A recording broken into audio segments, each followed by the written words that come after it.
사도행전 16장 1절부터 10절 찾으신 줄 알고 한 절씩 저와 함께 교독하시겠습니다. 바울이 더베와 루스드라에도 이름에 거기 디모데라는 제자가 있으니 그 어머니는 믿는 유대 여자요 아버지는 헬라인이라.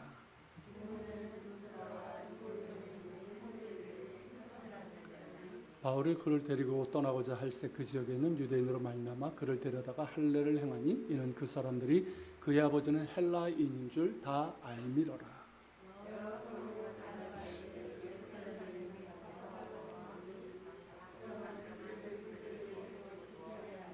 이에 여러 교회가 믿음이 더 굳건해지고 수가 날마다 늘어가니라.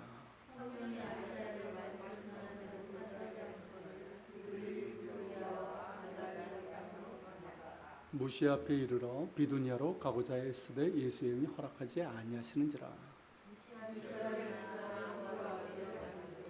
밤에 환상이 바울에게 보이니 마게도냐 사람 하나가 서서 그에게 청하여 이르되 마게도냐로 건너와서 우리를 도우라 하거늘.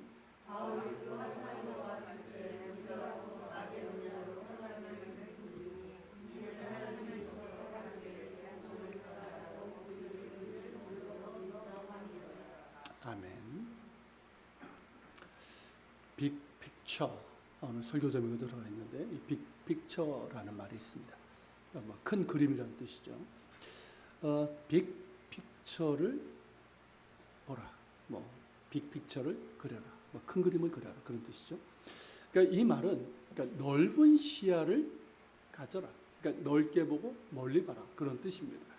그러니까 어떤 일을 할 때나 어떤 일들을 우리가 볼 때 그저 하나하나만 이렇게 보고 눈앞에 있는 것만 이렇게 볼 것이 아니라 이 전체를 보고 또한 넓게 보고 멀리 보는 그런 시야가 필요하다는 것이죠. 다르게 말하면 나무만 보지 말고 숲 전체를 봐라. 이런 의미인 겁니다. 그래야지만 작은 것에 연연하다가 큰 것을 놓치는 소탐대실이라고 그러잖아요. 그러니까 작은 것에 연연하다가 정작 중요한 것, 큰 것을 놓치는 그런 실수도 이제 줄일 수 있고, 그리고 이제 보다 성공적이고 유의미한 결과를 얻어낼 수 있다는 것입니다. 그것이 이제 역사라고 한다면 전체적인 맥락과 흐름을 이해할 수 있다는 것이죠. 사건 하나하나만 이렇게 공부하는 거는 그건 수능식 쓸데없는 건 아닌데 어쨌든 그런 공부고요. 이 전체적인 흐름 맥락을 봐야 된다는 거죠. 지금 한산이라는 영화 지금 상영 중인 거 아시죠? 보신 분들도 계실 건데 한산대첩이라는 사건만 본다면 명랑대첩보다 그 규모가 작습니다. 명랑대첩은 12척의 그 배를 절대적인 열세를 가지고 정말 어마어마한 승리를 거뒀거든요. 그러니까 사건 자체만 보면 명량해전이 한산해전보다 더 우위에 있다고 볼 수가 있어요. 하지만 임진왜란의 이 큰 그림, 빅픽처를 보면 이 전세 전체 이 판도를 바꾼 것은 명랑해전이 아니라 한산해전입니다. 그래서 왜가 이제 그 수륙 양진을 하려다가 이 바다 쪽을 포기하게 되잖아요. 그래서 더 이상 못 가고 명나라까지 가지 못하게 되는. 그래서 전세가 완전히 바뀌게 되고 육지에서도 이 육군에서 몰리던 이 육군들이 다시 힘을 내어서 이제 싸우게 되는 그런 이제 전세 판도가 바뀌게 되죠. 그래서 이제 한산대첩을 임진왜란의 3대 대첩의 하나로 얘기를 하고 세계 해전사에서도 세계 역사를 바꾼 4대 해전으로 꼽는 게 한산대첩입니다. 성경도 그러합니다. 그 디테일 사건 하나도 우리가 이제 봐야 되겠지만 전체적인 맥락을 봐야 돼요. 우리가 그 하나하나만 보게 되면 잘못하면 이상한 해석을 하게 되고 이단들이 그런 케이스인데 그런 오류에 빠지게 돼요. 그러니까 전체적인 맥락도 봐야 됩니다. 지금 우리가 이 사도행전을 이제 보고 있는데 여러 사건들이 계속 나오고 있죠. 그리고 이제 본문 중심에 이제 강해 설교를 하고 있으니까 여러분들이 이 사건 하나에 대해서 비교적 자세하게 지금 보고 계십니다. 그렇게 우리가 사건 하나하나의 그 의미, 그 내용에 대해서 우리가 이해하는 것도 굉장히 중요하지만 이 빅픽처, 이 전체를 보고 넓게 보고 나아가서 멀리 볼 필요가 있는 거예요. 자, 예수님의 부활과 승천, 그리고 성령 강림으로 인해서 예루살렘 교회가 세워지게 됐죠. 그러면서 정말 천국 같은 공동체가 세워집니다. 그런데 어떻게 됩니까? 박해가 일어나죠. 스데반이 순교당하고 박해되고, 그리고 아무도 예상하지 못했던 박해자 사울, 바울이죠. 바울이 회심하게 되고, 그리고 베드로를 통해서 이방인 고넬료가 회심하게 되는, 이건 역시 유대인 신자, 당시 예루살렘 교회는 생각하지 못했던 거예요. 그런 일들이 일어나게 되고, 그리고 바울과 바나바가 이방인 지역에 가서 전도여행을 하고 수많은 이방인들이 돌아오고 교회가 세워지고, 그러면서 이제 예루살렘 공회에서 그 이제 논쟁이 벌어지게 되죠. 이방인들에게 할례와 율법을 주는 것, 이 문제. 그리고 공회는 하나님의 뜻에 따라서 이방인 선교에 대한 합당한 결정을 내리게 됩니다. 그리고 이제 두 번째 전도여행을 준비하던 이 바울과 바나바가 어떻게 됩니까? 마가를 데려가는 이 문제로 부딪히죠. 그래서 둘이 결별하게 됩니다. 우리가 이제 그것을 이제 선으로 바꾸시는 하나님의 그 모습을 보지만 좀 인간적으로 아쉬운 부분이 있단 말이죠. 그리고 이제 오늘 본문, 그리고 이제 일련의 사건들, 이런 것들을 이제 우리가 보면 각각의 사건이 아니라 어떻습니까? 하나의 큰 그림으로 우리가 봐야 된다는 거예요. 어떻습니까? 여러분들이 하나하나의 사건, 지금까지 뭐 설교를 자세하게 들으신 분들은 그 사건의 의미들이 기억이 나실 거예요. 그 전체적인 한번 그림을 보십시오. 뭔가 큰 그림이 보이지 않습니까? 하나님께서 지금 이루어가시는 거대한 그림, 그 선교의 그림, 땅끝 선교의 그 그림이 보이실 거예요. 그래서 우리는 이 큰 그림을 보게 되면 이 선교의 주체는 사도들도 아니고 교회도 아니고 누구다? 하나님이시라는 것을 보게 되는 거예요. 그러면서 하나님께서 어떻게 이 땅끝 선교를 이루어 가시는지, 어떤 방식으로, 그리고 사람들이 어떻게 하나님의 인도하심에 반응했을 때 그것이 합당한 결과로 나타나는지를 우리가 이제 보게 되는 거예요. 그걸 우리가 이제 깨달아야 되는 것이죠. 그걸 보게 되는 거예요. 그럴 때 오늘 우리에게도 사도행전은 그저 그냥 옛날에 있었던 옛 이야기가 아니라, 사실 이제 사도행전을 그렇고 우리가 성경을 뭐 이렇게 설교를 듣거나 이런 공부할 때 비극이 뭐냐면 재미있는데 그냥 옛날 이야기야. 그러고 끝나는 거예요. 단절된 옛 이야기. 이게 비극이에요, 사실은. 그게 아니거든요. 하나님의 말씀은 살아있고 지금도 역사하시는 하나님이십니다. 그래서 성경의 이야기는 오늘 나에게도 일어나는 이야기예요. 사도행전도 마찬가지예요. 그러니까 지금도 하나님께서 사도행전 28장으로 끝나지만 그 이야기를 계속 써내려가고 계신단 말이죠. 하나님의 사람들을 통해서. 그렇게 이제 그 사도행전 계속된 이야기를 써내려가고 계시는 하나님의 선교를 우리가 보게 되는 거예요. 사도행전을 통해서. 그리고 이제 우리가 어떤 반응, 어떤 순종을 통해서 하나님의 선교에 참여할 수 있게 되는지, 이것도 이제 보게 되는 거죠. 우리의 삶에서도 마찬가지입니다. 사도행전이 단지 선교에 대한 이야기만은 아니거든요. 우리의 삶의 이야기예요. 똑같습니다. 그러니까 하나님께서 우리의 삶을 어떻게 이끄시는지, 그리고 우리가 어떻게 반응해야 되는지, 이걸 보게 되는 거예요. 볼 수 있어야 됩니다. 사도행전이 그래서 중요하고요. 특히 이제 교회와 우리 그리스도인들에게는 이 선교적인 안목을 넓혀주고 교정시켜주는 거예요. 특히 한국 교회, 이 전통적인 오래된 교회들은 선교적인 안목이 굉장히 왜곡되고 편협되어 있어요. 그런 안목을 바로잡아주는, 교정해주는 그런 역할을 하고요. 그리고 선교라는 것은 단지 기독교를 전하는 차원이 아니라 하나님께서 친히 행하시는 하나님의 선교예요. 이걸 라틴어로 미시오 데이라고 하는데, 하나님의 선교라는 것을 각인시켜주는 특별한 은혜가 있습니다. 사도행전이 모두 28장이고 오늘 이제 16장이니까 이제 절반이 넘어갔잖아요. 우리가 이제 사도행전 강해를 끝날 때 우리 모두의 선교에 대한 안목과 지평이 넓어지길 바라고, 또한 하나님의 선교에도 우리가 적극적이고 또한 순종적으로 그렇게 반응하는 가운데 하나님 나라를 확장하는 도구가 될 수 있기를 소망합니다. 오늘 본문도 그러한 큰 그림, 빅픽처로 보시길 바랍니다. 자, 바울의 이제 두 번째 선교 여정을 한번 지도로 한번 볼까요? 지도를 보면, 자, 잠깐 내려주시겠어요? 보게 되면, 자, 저기 안디옥 있죠? 저쪽 편, 안디옥. 저희가 이제 수리아의 안디옥인데 거기서 출발하죠. 그래서 이제 수리아와 길리기아 지방에 두루다니면서 교회들을 굳게 하고, 그리고 타우루스 산맥을 건너서 첫 번째 전도여행을 했던 그 도시들로 가게 됩니다. 거기가 어디입니까? 더베, 루스드라, 이고니온, 그리고 이제 비스디아, 안디옥 이런 곳이에요. 거기로 가게 되는데 이 루스드라라는 이 도시에서 누구를 만나게 됩니까? 디모데를 만나게 돼요. 자, 1절에 보면 이제 디모데에 대한 간략한 이제 소개가 나오는데, 디모데라는 제자가 있으니, 일단 여기서 제자는 뭐냐면 예수님을 믿고 그 길을 따르는 신자를 얘기하는 거예요. 그러니까 복음서에서 나오는 제자랑 사도행전에 나오는 제자가 조금 다릅니다. 그러니까 사도행전에서 제자는 예수님을 주님으로 믿고 주님의 길을 따르고자 하는 신자들을 얘기하는 거예요. 그러니까 디모데가 어떤 사람이다? 예수님을 믿고 그리고 예수님의 제자로서의 그런 삶을 살아가려고 힘쓰는 그런 사람이었다. 그런 크리스찬이었다는 것이죠. 그리고 그의 어머니는 믿는 유대인이라고 했고 아버지는 헬라인이라고 했어요. 자, 지금 유대인하고 헬라인, 이방인하고 결혼을 했다는 얘기죠. 예루살렘과 그 인근 지역에서는 그렇게 이제 흔하게 볼 수 있는 장면은 아닌데, 이 지역은 어떻습니까? 이방인 지역이고, 그리고 이 지역에 살고 있는 유대인들은 이 이스라엘 땅에 사는 유대인들보다 훨씬 더 개방적이기 때문에 이런 이제 이방인들과의 결혼이 종종 있었습니다. 그러니까 이 디모데의 부모가 그런 경우예요. 디모데후서 1장 5절에 보면 디모데의 어머니 이름이 나오죠. 뭐로 나오죠? 유니게. 그리고 그의 외할머니 이름도 나와요. 로이스. 이렇게 나오죠. 그 믿음의 유산을 이제 디모데가 받았다. 그 얘기를 하는 거죠. 그의 어머니 유니가 믿는 유대인 여자였다. 그러니까 믿는 유대인. 그러니까 Jewish believer라는 뜻인데, 믿는 유대인이란 뭐냐면 예수님을 주님으로 믿는 유대인이라는 뜻이에요.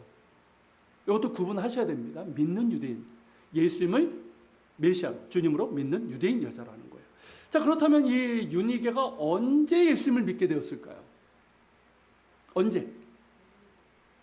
바울이 첫 번째 복음을 전했을 때.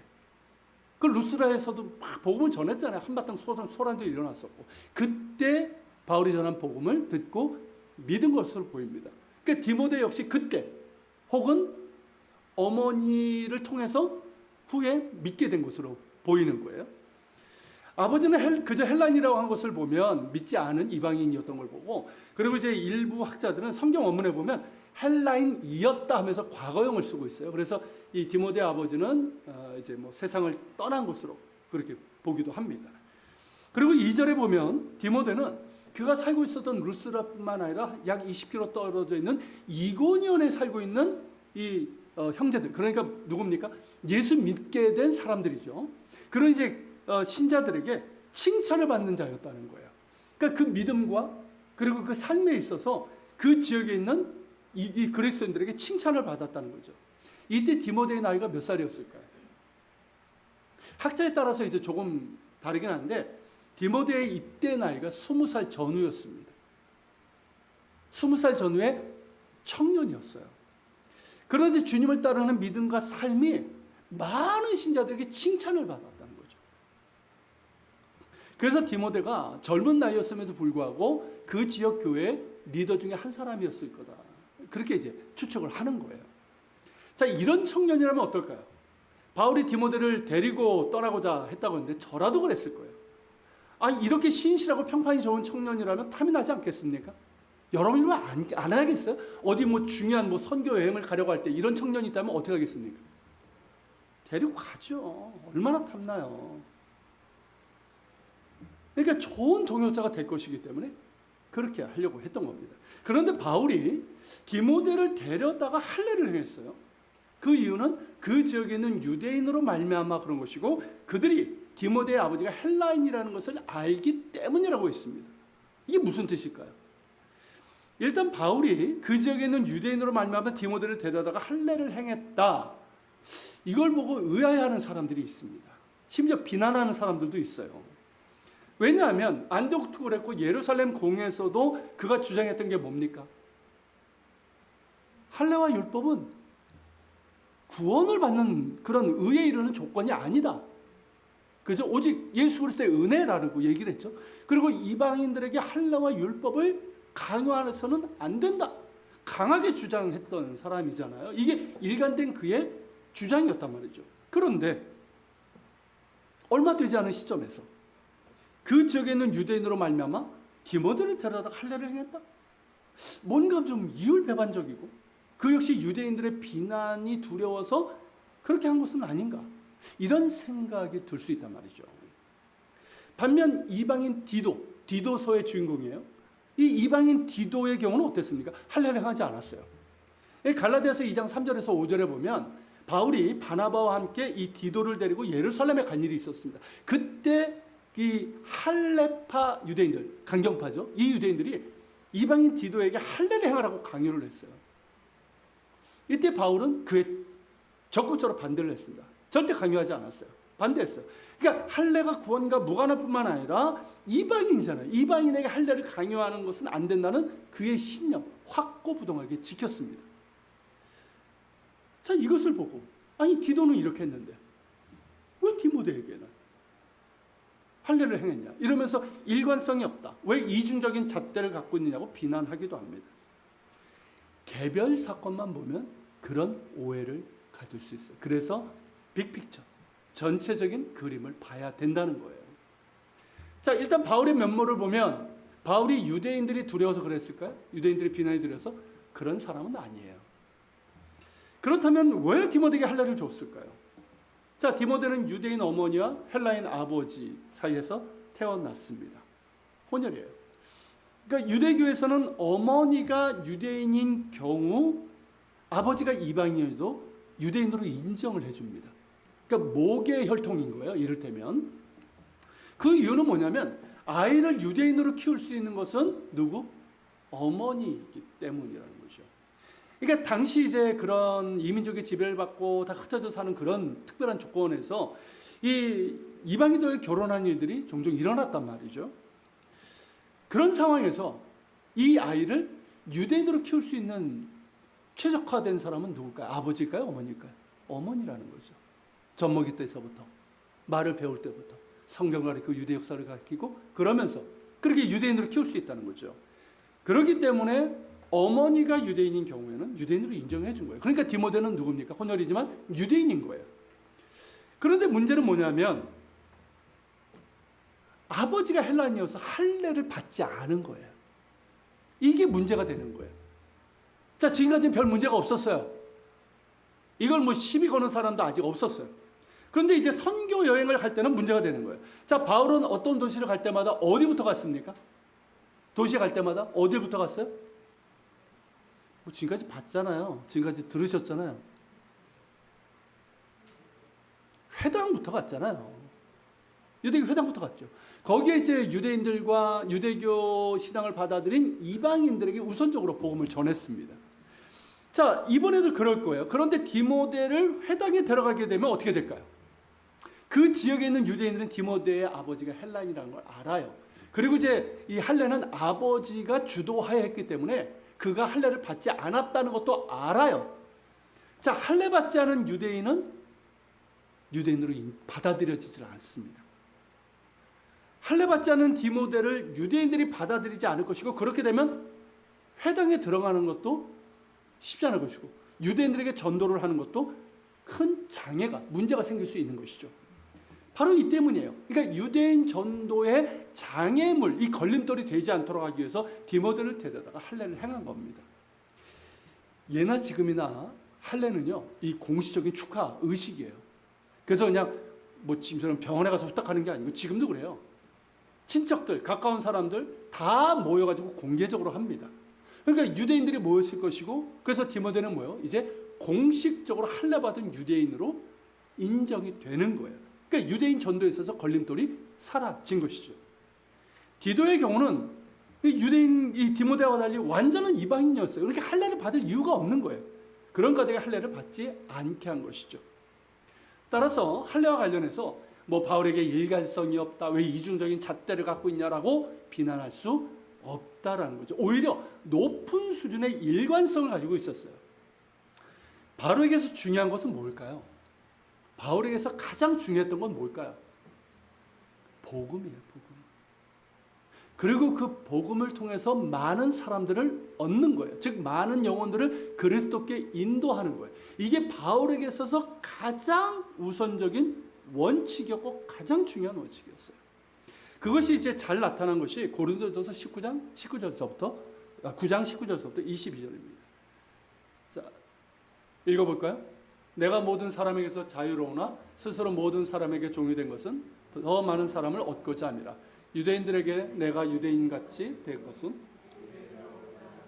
율법 아래에 있는 자들에게는 내가 율법 아래에 있지 아니하나 율법 아래에 있는 자 같이 된 것은 율법 아래에 있는 자들을 얻고자 함이요 율법 없는 자에게는 내가 하나님께는 율법 없는 자가 아니요 도리어 그리스도의 율법 아래에 있는 자이나 율법 없는 자와 같이 된 것은 율법 없는 자들을 얻고자 함이라. 약한 자들에게 내가 약한 자와 같이 된 것은 약한 자들을 얻고자 하며 내가 여러 사람에게 여러 모습이 된 것은 아무쪼록 몇 사람이라도 구원하고자 함이니. 바로 이거예요. 그러니까 어떻게 해서든 더 많은 사람을 얻고자 합니다. 그러니까 더 많은 사람들을 그리스도께 인도가자. 이게 바울의 최우선적인 중요한 원칙이었다는 거예요. 그래서 유대인들에게는 유대인처럼 율법 아래에 있는 그들에게는 자신은 율법 아래에 있지 않잖아요. 그럼에도 유대인처럼 똑같이. 그리고 이방인은 어떻습니까? 이방인은 이방인처럼 그렇게 대했다는 거죠. 그러기 위해서 어떻게 해서든 그들을 그리스도께 인도하는 것. 이것이 바울의 일관적인 원칙이었어요. 그러니까 대상과 상황을 고려하지 않고 그저 자신의 주장만을 막 내세운 것이 아니라 더 많은 영혼을 얻기 위해서 디모데로 하여금 할례를 받게 한 것입니다. 높은 수준의 일관성이죠. 그리고 여기서 예수 그리스도의 복음, 그리고 영혼 구원에 대한 바울의 순도 높은 열정도 우리가 보게 되는 겁니다. 우리도 이런 모습을 좀 배웠으면 좋겠습니다. 우리도 뭐 그런 거 있잖아요. 자기 어떤 원칙, 주장 이런 것들을 막 내세울 때가 있는데 가만 보면 어떻습니까? 내 유익에 맞게 참 타협하고 참 바꿀 때가 참 많죠. 그리고 정작 유연해야 될 때는 법이 막 이러면서 그런 사람들이 있어요. 우리에게도 가장 중요한 원칙은 바울처럼 주님을 따르는 것, 그리고 복음, 그리고 더 많은 사람들을 주님께로 인도하는 것, 이것이 되었으면 좋겠습니다. 이를 위해서 내가 중요하게 여기는 것도 좀 내려놓을 수 있고 그렇게 이제 사람들에게 다가설 수 있는 우리가 되었으면 좋겠습니다. 자, 그렇게 이제 바울은 디모데에게 할례를 행하고요, 함께 선교 여정을 이제 이어갑니다. 자, 디모데는 유대인이면서 이방인인 거예요. 그러니까 할례 받은 유대인으로 이제 유대인들에게 걸림돌 없이 다가설 수 있게 됐고, 헬라인에게도 마찬가지인 거예요. 게다가 많은 사람들에게 이제 칭찬을 받는 아주 신실하고 훌륭한 청년 그리스도인이었습니다. 그런 디모데를 바울은 이제 제자로 삼고 아들처럼 아끼고 사랑하면서 그리스도의 일꾼으로 성장을 시켰죠. 디모데 역시 바울의 정말 좋은 동역자가 되었습니다. 정말 큰 힘이 되었어요. 그리고 이제 바울이 나중에 이제 감옥에 갇히고 그런 상황에서 바울이 복음을 전했던 에베소나 이런 지역의 목회자로서의 그런 돌봄의 역할을 하게 되죠. 그래서 이제 바울이 젊은 목회자 디모데에게 쓴 옥중 서신이 뭐예요? 디모데 전서 후서인 거예요. 바울에게 디모데가 이제 좋은 동역자요, 사랑하는 제자고 아들과 같은 기쁨이었고 위로였고 자신을 이을 수 있는 그런 복음의 후계자, 그런 사람이었던 거죠. 이를테면 하나님이 주신 선물과 같은 존재가 바로 디모데였습니다. 그러니까 바나바의 결별이라는 아픔, 얼마나 아팠겠어요. 이 감정 싸움이 아니었잖아요. 얼마나 아팠겠어요. 그렇지만 디모데라는 하나님의 예비하심이 있었습니다. 이렇게 디모데가 합류하면서 바울과 실라, 디모데는 여러 도시를 두루 다니면서 예루살렘 공회가 정한 이 이방에 대한 규례를 전하면서 교회들을 이제 굳건하게 했어요. 그리고 이제 복음도 전했겠죠. 그런 가운데 여러 교회들이 믿음으로 굳건히 서게 되고 또 신자들도 늘어나게 됩니다. 바울이 이번 전도 여행의 첫 번째 목적이 이거였잖아요. 첫 번째 전도 여행을 했던 지역의 교회들을 굳건히 하는 것. 그가 원하는 대로 했습니다. 그러고 나서 이제 바울은 아시아로 가라고 했어요. 아시아로. 성경에서 말하는 아시아는 어딜까요? 우리 동네를 얘기하는 게 아니에요. 성경에서 말하는 아시아는 지금의 터키, 그리고 좀 더 구체적으로 터키의 서쪽, 서남쪽을 얘기하는 거예요. 거기를 이제 아시아 또는 소아시아라고 부릅니다. 이게 이제 로마의 행정구역 중에 로마가 이제 주가 있어요. 그 주의 한 이름이었어요. 자, 그리로 가려고 했어요. 우리가 이제 아는 것처럼 요한계시록에 보면 에베소를 비롯한 7대 교회 나오죠. 그 7대 교회가 나중에 세워지는 그 지역입니다. 거기로 가려고 했어요. 여러분 한번 지도를 보세요. 이 지도에서 보신 것처럼 자, 비시디아 안디옥 찾으셨습니까? 갈라디아 밑에 비시디아 안디옥. 자, 거기에서요. 원래 가려고 했던 루트는 어디냐면 밤빌리아 그 지역을 해가지고 아시아 에베소까지 가는 거였어요. 이게 일반적인 경로였고요. 바울도 그 지역으로 가려고 했어요. 그런데 성령께서 아시아에서 말씀을 전하지 못하게 하셨습니다.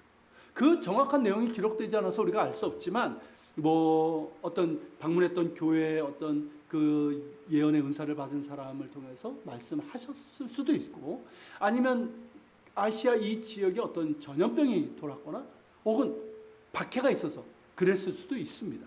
어쨌든 그렇게 이제 말씀을 전하지 못하게 하셨고 그러니까 어떻습니까? 남쪽이 막히니까 바울은 어디로 가려고 했을까요? 북쪽으로 가려고 한 거예요. 그래서 어디로 쭉 갔냐면 저 화살표를 따라 쭉 가면 무시아 그 앞까지 이르게 됩니다. 길이 그래요. 그렇게 해서 어디로 북쪽으로 이 비두니아와 본도라고 나오죠. 거기로 가려고 했어요. 그 비두니아 본도 지역은 이 니케아 그런 이제 큰 도시들이 있었고 거기에 유대인들이 많이 살고 있었거든요. 이 아시아와 이 터키 지방이 그 당시에 유대인들이 굉장히 많이 살고 있었습니다. 거기로 가려고 했던 거예요. 근데 이번에도 예수의 영, 성령께서 허락하지 않으셨어요. 자, 남쪽도 막히고 북쪽도 막힌 거예요. 그러니까 갈 곳은 어디밖에 없습니까? 서쪽밖에 없어요. 그래서 이제 바울은 에게해가 있는 이제 드로아, 항구 도시거든요. 거기로 이제 가게 됩니다. 자, 이때 바울의 심경이 어땠을까요? 여러분, 이게 상당히 먼 거리예요. 터키는요, 이 차로 가죠. 몇 박을 해야지 갑니다. 며칠이 걸려요. 걸어간 거예요. 굉장히 먼 거리입니다. 그것도 자신이 계획했던 경로가 아니라 전혀 다른 길을 가고 있는 거예요. 아니, 가려고 하는 것보다 성령께서 막으시는 거예요. 도대체 하나님의 뜻이 뭔지 굉장히 당황스럽죠. 고민도 심각했을 거예요. 그러면서 갔을 거예요. 그런데 드디어 드로아에서 하나님의 뜻이 분명하게 드러나게 됩니다. 지금까지 이제 부정적인 인도하심이었다면 금지했으니까 이번에는 긍정적인 인도하심이었던 거예요. 자, 바울이 밤에 환상을 보게 됩니다. 마게도냐 사람 하나가 서서 바울에게 마게도냐로 건너서 우리를 도우라라고 간청하는 환상이에요. 이 마게도냐는 여러분 지도에서 보시는 것처럼 지금의 어디입니까? 그리스, 마케도니아, 알바니아, 뭐 불가리아 등등이 있는 이 마케도니아 반도를 얘기하는 거예요. 자, 그쪽을 얘기하는 건데 여기부터 유럽입니다. 지금도 여러분 저 터키하고 그 아시죠? 에게해, 흑해 아시죠? 그 사이에 좁은 저희가 이제 보스포러스 해협이라고 하는데 그 해협을 갈라서 아시아와 유럽을 나눕니다. 지금도 그래요. 자, 그래서 이것을 보고 이제 유럽 선교의 시작이라고 이제 평가하기도 합니다. 자, 바울은 자신이 본 환상을 이제 일행과 나눕니다. 일행 모두는 마게도냐 사람들에게 복음을 전하라고 하나님이 우리를 부르셨다라고 그렇게 결론을 내렸고 즉시 마케도냐로 이제 건너갈 방법을 찾게 됩니다. 자, 그렇다면 왜 성령께서 아시아, 지금의 터키에서 복음을 전하는 걸 막으시고 마케도냐, 지금의 유럽으로 건너가 전하게 하신 걸까요? 왜일까요? 예전에는 저는 아시아 이 본문을 젊었을 때는 아시아를 우리 동네로 생각했어요. 그래서 하나님이 그때 왜 막으셨지? 막지 않으셨으면 복음이 우리나라까지 와가지고 그러면 어쩝니까? 최선 통일신라 늦어도 고려 때는 우리나라가 기독교 나라가 됐을 텐데 뭐 이런 생각을 했는데 그게 이제 몰랐던 데서 나온 거죠. 그러니까 말씀드리면 아시아는 우리 동네가 아니에요. 자, 이쪽 터키 이제 소아시아인데 왜 이 지역을 복음을 전하는 걸 막으시고 마케도니아 지금의 이제 유럽에 해당되는 이쪽으로 복음을 전하게 하신 걸까요? 사실 당시에는요 유럽과 아시아라는 이제 뭐 대륙을 구분하는 구분선이 없었어요. 그냥 로마 제국의 한 그런 뭐 전체 로마 제국이잖아요 전체가. 그러니까 이제 뭐 바울 입장에서는 이 아시아 이 지역에서 배를 타고 에게를 건너서 마게도냐 건너는, 그러니까 로마의 다른 주로 건너가는 그런 차원이었단 말이죠. 하지만 이것을 이제 유럽 선교의 본격적인 시작으로 보는 이유는 뭐냐면, 이를 계기로 바울이 3차 전도 여행할 때도 어떻게 합니까? 에베소를 거쳐서 바로 마게도냐로 갑니다. 그래서 마게도냐에서 복음을 전해요. 그리고 나아가서 어떻게 됩니까? 나중에 내가 수도 로마에 가가지고 황제 앞에서도 복음을 전해야겠다. 그리고 그 당시에 땅끝이라고 여겼던 어디? 스페인까지 가서 복음을 전하고자 하는 그런 소망을 갖게 됩니다. 더불어서 베드로도 어떻게 됩니까? 수도 로마에 가서 복음을 전하죠. 그리고 그 씨앗들이 뿌려져서 로마 제국 전역에 복음이 퍼져가게 되고 유럽은 최초의 기독교 대륙이 됩니다. 자, 중세교회 타락으로 인해서 암흑기를 겪게 되지만 그 이후에 세계 선교의 전초 기지가 된 곳이 어디입니까? 유럽이었어요.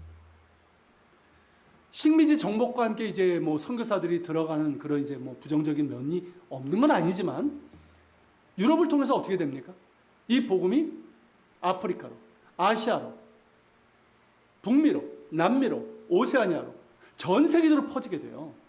땅끝까지 가게 됩니다. 반면에 도마 등 이 동쪽으로 가서 복음을 전한 사람들이 있었어요. 근데 그 복음이 인도라는 경계선을 넘지 못했습니다. 중국 일부에도 뭐 중국 서쪽에도 살짝 갔지만 그 지역을 넘지 못했어요. 아프리카도 마찬가지고. 그렇지만 유럽을 통해서 그 지리적인 경계를 다 넘어설 수 있었던 거예요. 그래서 캠벨 몰간이 그런 얘기를 했어요. 유럽에로의 이러한 침투, 이제 복음이 들어간 거죠. 이 침투에 대해서 바울은 의식하지 못했지만 성령님께서는 분명 그것을 의식하셨다라고 말을 합니다. 무슨 말인지 이해가 되시죠? 그리고 이제 바울이 본 환상을 보면 매우 급박한 상황인 것을 볼 수 있어요. 자, 마게도냐라는 것은 우리를 도와달라는 간청이에요. 매우 급박한 거죠. 우리를 도와달라. 그것이 무엇인지 정확하게 우리가 알 수 없지만 마게도냐는 복음이 너무나 필요한 절박한 상황이었습니다. 여러분, 마게도냐가 어떤 곳입니까? 당시 몇백 년 전에 알렉산더 아시죠? 알렉산더의 고향이에요. 알렉산더가 일어나고 알렉산더 제국, 그러면서 헬레니즘의 본산이에요. 헬라 철학이 시작된, 그리스 철학이 된 아테네가 저기 있습니다. 그리고 여러분, 아테네 그리고 그 인근 지역은 이 제우스를 비롯한 수많은 신들이 있는, 올림푸스 신전, 이런 신들이 있는 곳입니다. 자, 헬라의 철학, 그리스 철학 위대합니다. 하지만 우리에게 구원을 주지 못합니다. 헬라의 지식, 헬레니즘 높습니다. 그렇지만 참 진리에 이르지 못합니다. 제우스 등 수많은 신들을 말하지만 그 신들은 뭡니까? 사람의 상상력으로 만들어낸 것뿐이에요. 구원할 수도 있고 아무것도 할 수 없는 존재들이에요. 그런데 사람들은 그것이 진리라고, 참 진리라고, 구원을 줄 수 있는 줄 알고 거기에 매달리고 그것을 숭배하고 탐닉하고 있단 말이죠. 어떻습니까? 풍성하지만 풍성하나 황폐하고 화려하나 죽은 시체와 같은 그런 상황인 거예요. 그러니까 매우 급박한 영적인 상황입니다. 그러기에 건너와서 우리를 도우라 간청했던 것이죠.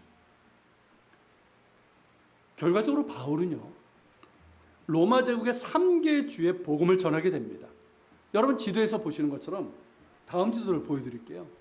자, 이게 1세기 때 2세기 초반인데 어쨌든 이제 초대교회에서 바울 사역 때 얼마 되지 않아요. 이게 로마예요.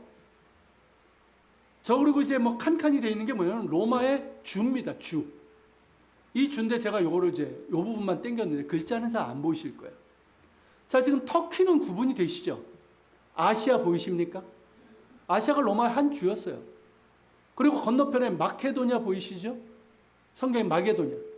그리고 밑에 보면 아카야, 성경에 아가야가 저기입니다.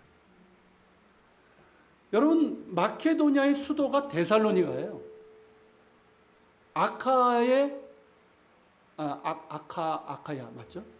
거기 이제 그 수도가 뭐냐면 고린도입니다. 그리고 아시아의 수도가 에베소였던 거예요. 그러니까 이런 이제 그 주변에 빌립보, 베레아, 아테네 등 중요한 도시들이 있는 거예요. 이런 도시들, 이 3개 주, 그러니까 아시아와 유럽을 잇는 지금의 이 중요한 지역에서 복음을 전하게 하신 거예요. 그리고 에베소, 처음에는 이제 성령께서 막으셨지만 최종적으로는 에베소로 가게 됩니다. 2차 전도 여행을 에베소를 거쳐서 읽어오게 돼요. 에베소는 여러분 보시는 것처럼요, 굉장히 중요한 도시예요. 아시아와 유럽을 이어주는 전략적인 도시입니다. 그래서 에베소에 바울이 몇 년을 머물면서 거기에서 제자들을 가르치고 에베소를 중심으로 한 이 선교 전략을 이제 펼쳐나가게 되는 거예요. 그러니까 전초기죠. 이러면서 이제 복음이 로마 전역에 이제 퍼지게 되는 전초 기지가 됩니다. 어떻습니까? 성령께서 그 당시에는 허락하지 않으셨지만, 그래서 바울도 굉장히 혼란스러워하고 고민했지만 결과적으로 어땠습니까? 바울의 선교를 좌절시킨 것이 아니라 오히려 더 효율적으로 확장시켜 주신 거예요. 여러분, 이걸 통해서 뭘 보십니까? 선교의 주도권은 성령께 있는 거예요. 바울이 한 게 아니에요. 성령께서 한 거예요. 하나님께서 하신 거예요. 그래서 선교를 뭐라고 한다? 하나님의 선교라고 하는 거예요. 이걸 우리가 이제 보게 되는 거예요. 이게 바로 빅픽처예요. 그리고 이곳에서요, 바울은 또 다른 새로운 동력자, 너무 좋은 동력자를 얻게 됩니다. 그 사람이 누군지 아십니까? 디모데는 이미 얻었고요. 여기 드로아에서 또 한 사람의 좋은 동력자를 얻어요. 그가 누굴까요?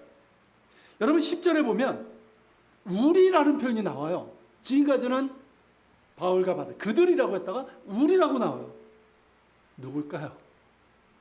지금 누가 사도행전을 쓰고 있습니까? 누가가 쓰고 있잖아요. 이 사도행전의 저자인 누가 자신을 여기에 포함시킨 거예요. 그러면서 우리라고 한 거예요. 이 누가는 이제 그 건너편 마게도냐 빌립보 원래 사람인데, 이때 이제 건너와서 드로아에 있었던 걸로 여겨집니다. 이때 이제 만나게 된 거예요. 그러면서 이 누가는 이제 의사였고, 그 당시에 이제 지식인 아니었습니까?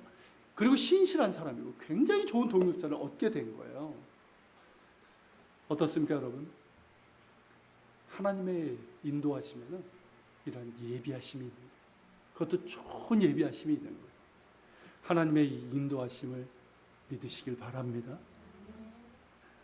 자, 잠언 16장 9절을 한번 보겠습니다. 같이 읽겠습니다. 사람이 마음으로 자기의 길을 계획할지라도 그 걸음을 인도하는 자는 여호와시니라. 자, 지금까지 쭉 바울의 여정을 봤는데 여기에 해당되죠. 바울의 원래 계획은 첫 번째 전도 여행을 거쳐서 아시아로 가는 것이었어요. 그의 길이 그 계획이었어요. 근데 하나님께서 그 길을 막으셨고, 이번에는 터키 북쪽으로 가려고 하니까 이번에도 막으셨어요.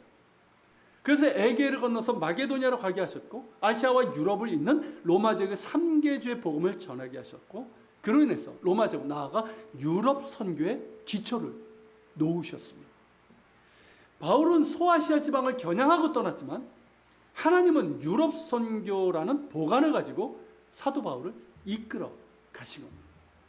사람의 마음으로 자기 길을 계획할지라도 그 걸음을 인도하는 분은 하나님이십니다. 이런 예는요, 그 외에도 자주 있었어요. 근래에 이르렀어요. 근데 이제 선교가 막 이제 부흥할 때 영국의 이제 데이비드 리빙스턴, 이 사람이 이제 아프리카 선교의 아버지예요. 근데 이 사람이 원래는 중국으로 가려고 그랬어요. 근데 하나님께서 막으시고 아프리카로 가게 됩니다. 그래서 이 리빙스턴은 아프리카 대륙을 최초로 횡단한 백인이었어요. 그러면서 그 당시에 이제 흑인들, 아프리카 이제 흑인들을 막 노예 삼고 막 이랬잖아요. 근데 이 리빙스턴은 정말 원주민들을 사랑하고 그들과 소통을 하려고 그랬어요.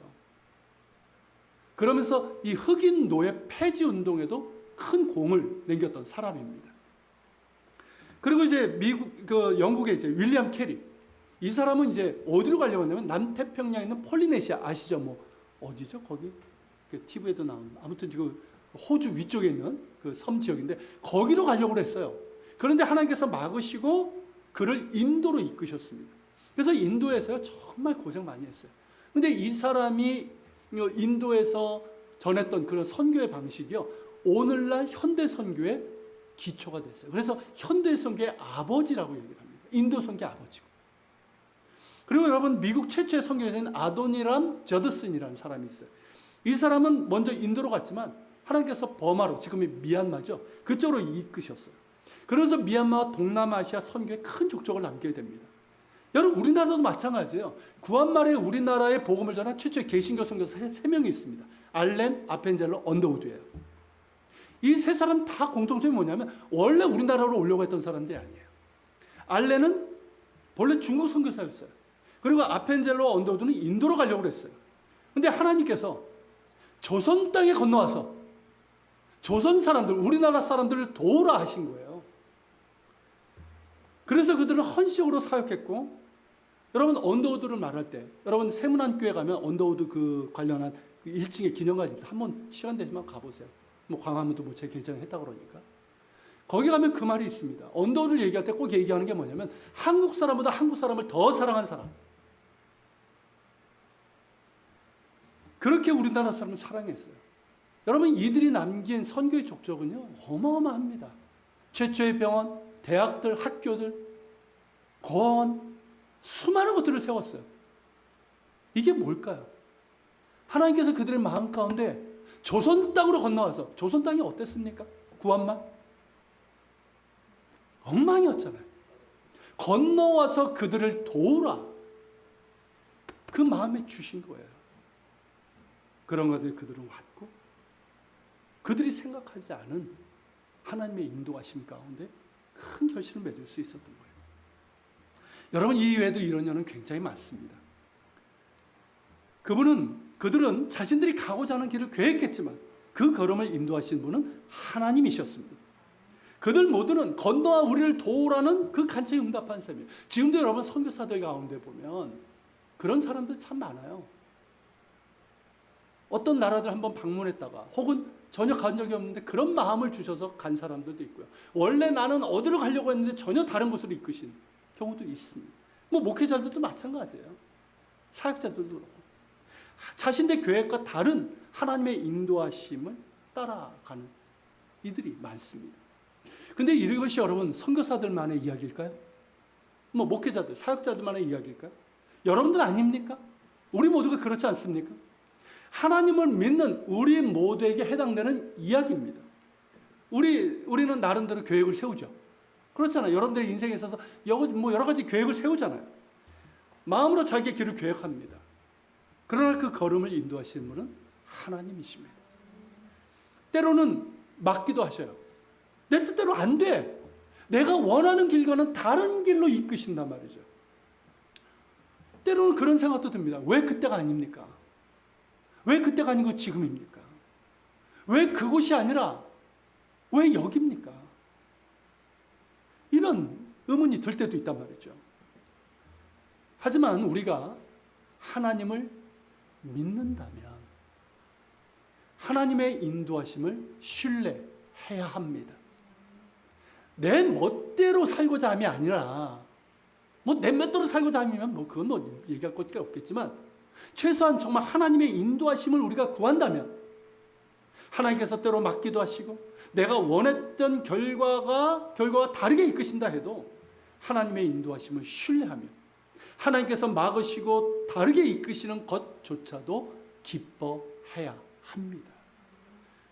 당장은 이해되지 않고 실망할 수도 있고 답답할 수도 있습니다. 하지만 부르심을 입은 자들에게는 모든 것이 합력하게 하셔서 선을 이루시는 하나님이십니다. 그 하나님을 믿으셔야 돼요. 하나님을 신뢰하며 인도하심을 구하는 이들을 하나님께서는 선하고 복된 길로 이끄십니다. 하나님의 뜻에 합당한 길로 이끄시는 거예요. 그리고 나를 정말 있어야 할 것, 도움이 필요한 것, 하나님의 나라와 의를 이룰 수 있는 그곳으로 이끄시는 하나님이심을 믿어야 합니다. 사람이 마음으로 자기의 길을 계획할지라도 그 걸음을 인도하시는 분은 하나님이십니다.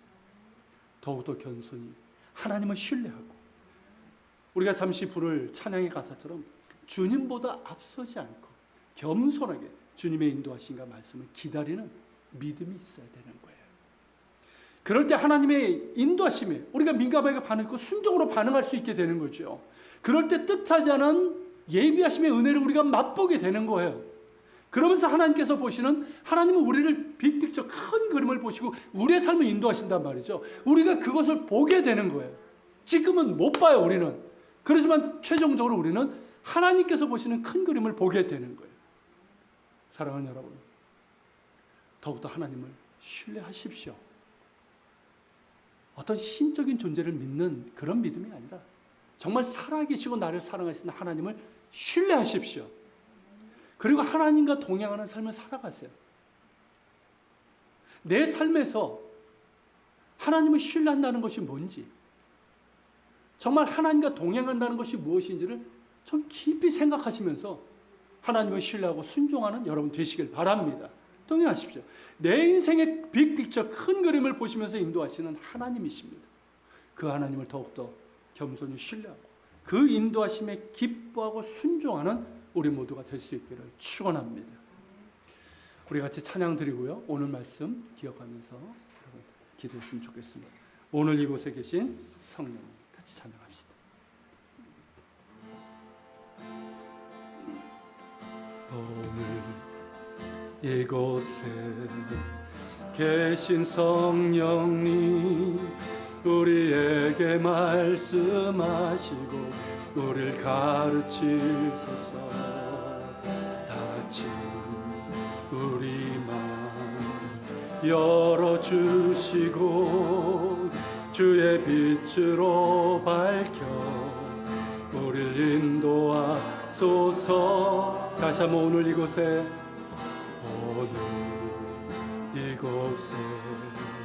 계신 성령님 우리에게 말씀하시고 우리를 가르치 다친 우리 마음 다친 우리 열어주시고 주의 빛으로 밝혀 우리를 인도하소서.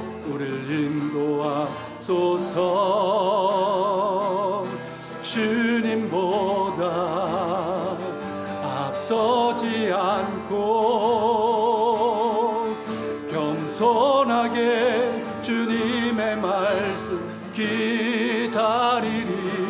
주님 손에 우릴 드립니다. 사랑으로 인도하소서. 창조하신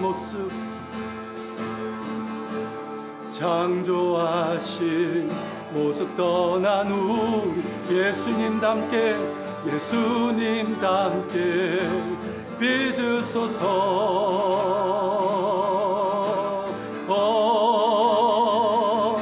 주님보다 앞서지 않고 겸손하게 주님의 말씀 기다리리. 주님 손에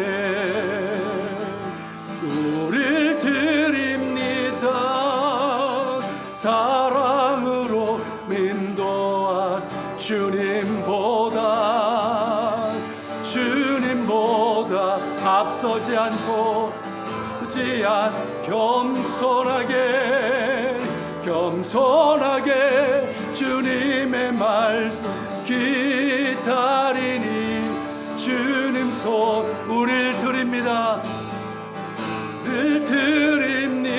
사랑으로 인도하소서. 말씀으로 인도하소서.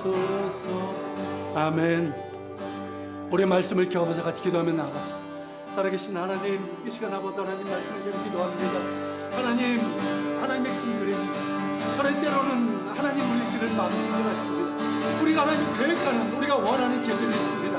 그래서 아버지 하나님을 걸어가면 하나님께서 길을 막으시고 때로는 내가 원하는 길이 아니라 다른 길을 끄실 때가 있습니다. 그럴 때 우리는 하나님 당황하기도 하고 왜 하면서 이해하지 못하고 하나님 때로는 하나님을 원망하고 또 의심할 때가 있습니다. 그러나 하나님, 우리가 하나님을 신뢰하게 하여 주옵소서. 우리가 하나님을 믿는다는 것이 무엇입니까? 하나님을 신뢰하고 하나님의 인도하심을 신뢰하게 하여 주시옵소서. 그래서 때로는 내가 원하는 길이 아닐지라도 내가 계획한 길이 아닌 다른 길로 인도할 때가 있습니다. 하나님의 인도하심을 신뢰하며 그렇게 하나님 부르심을 입은 자들에게는 모든 것이 합력해서 선을 주는 하나님을 기억하면서 그 무엇으로 하나님께서 나를 위해 선한 길을 주시고 내가 있어야 될 것, 도움이 필요한 곳에 나를 이끄셨음을 기억하면서 하나님의 인도하심에 순종하며 민감하게 따를 수 있는 우리가 되기를 원합니다. 그리고 하나님 인도하심에는 이런 은혜가 있습니다. 하나님의 은혜를 기억하여 주시옵시고, 하나님 우리의 삶의 주도권이시고 또 선지의 주도권이 하나님께 있고 우리의 삶의 아버지인 주도 하나님이십니다. 하나님 앞에 겸손하게 하시고 겸손히 신뢰하게 하시고 또 아버지 하나님 순종하게 하여 주시고 우리의 길을 인도해 주시길 원합니다. 오 하나님, 우리의 영상이 하나님을 신뢰하는 이 믿음과 떠나거나 예민하며 민감하게 반응하며 순종할 수 있는 그런 믿음을 허락하여 주시옵소서.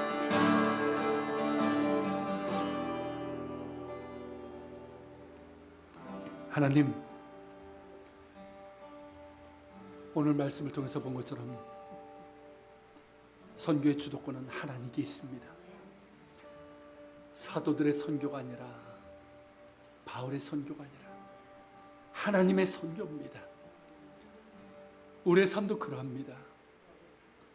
내가 내 삶의 주인이 아니라 하나님이 내 삶의 주인이십니다. 내 삶의 주도권 하나님께 온전히 드리게 하여 주시옵소서. 내가 주인 돼서 내 멋대로 내 욕심대로 하려고 하지 않게 하시고 하나님께 온전히 주도권을 맡기면서 하나님의 인도하심을 구할 수 있는 저희들 되게 하여 주옵소서. 우리가 나름대로 계획을 세웁니다. 이러이러한 길을 우리가 계획합니다. 그때 때때로 하나님께서 막으시고 내가 계획했던 길과는 다른 길로 이끄실 때가 있습니다. 왜 그때가 아니라 지금이고 왜 저기가 아니라 이곳일까 하는 그런 하나님 의문과 심지어 실망할 때도 있습니다. 그러나 우리는 하나님을 믿습니다. 하나님을 신뢰합니다. 그러기에 하나님의 인도하심도 신뢰합니다. 당장은 이해되지 못하고 당장은 당황스럽기도 하고 그럼에도 하나님을 신뢰하고 하나님의 인도하심을 신뢰합니다. 그렇게 더 겸손히 하나님을 신뢰하게 하시고 그런 가운데 하나님의 이끄심에 민감하고 일단 순종으로 반응할 수 있는 우리가 되게 하여 주시옵소서. 하나님의 인도하심의 끝에는 더 좋은 예비하심이 있습니다. 우리에게 더 선하시고 복된 길이 있습니다. 하나님 나라를 위해서 필요한 곳에 우리를 이끄시는 하나님이십니다. 그 하나님을 기억하며 신뢰하게 하시고 그 이끄심에 순종하게 하여 주시옵소서. 하나님, 오늘도 감사로 예배드리며 예물을 드립니다. 10의 1조를, 감사 예물을, 주일의 예물을, 선교 예물을 주께 드립니다. 흠양하여 주옵소서. 들은 이들에게 더 큰 믿음, 하나님께 온전히 자신을 드릴 수 있는 믿음 주시고 그 삶에도 필요한 것들을 채워 주시옵소서. 이제는 우리 주 예수 그리스도의 은혜와 아버지 하나님의 그 크신 사랑과 성령님의 감화 감동 교통 역사하심이 선교뿐만 아니라 내 삶의 주인 되시는 하나님, 빅픽처, 큰 그림을 그리시면서 이끄시는 하나님을 신뢰하며 하나님의 인도하심에 순종함으로 반응할 수 있는 그런 우리들, 그리고 우리 예한교회와 이 땅에 있는 교회들, 조국 대한민국과 북한 땅, 이스라엘과 우크라이나 땅 위에 복음을 전하는 선교사들과 밖에 저기 있는 그리스도인들 모두 위에 함께 하시기를 간절히 축원하옵나이다.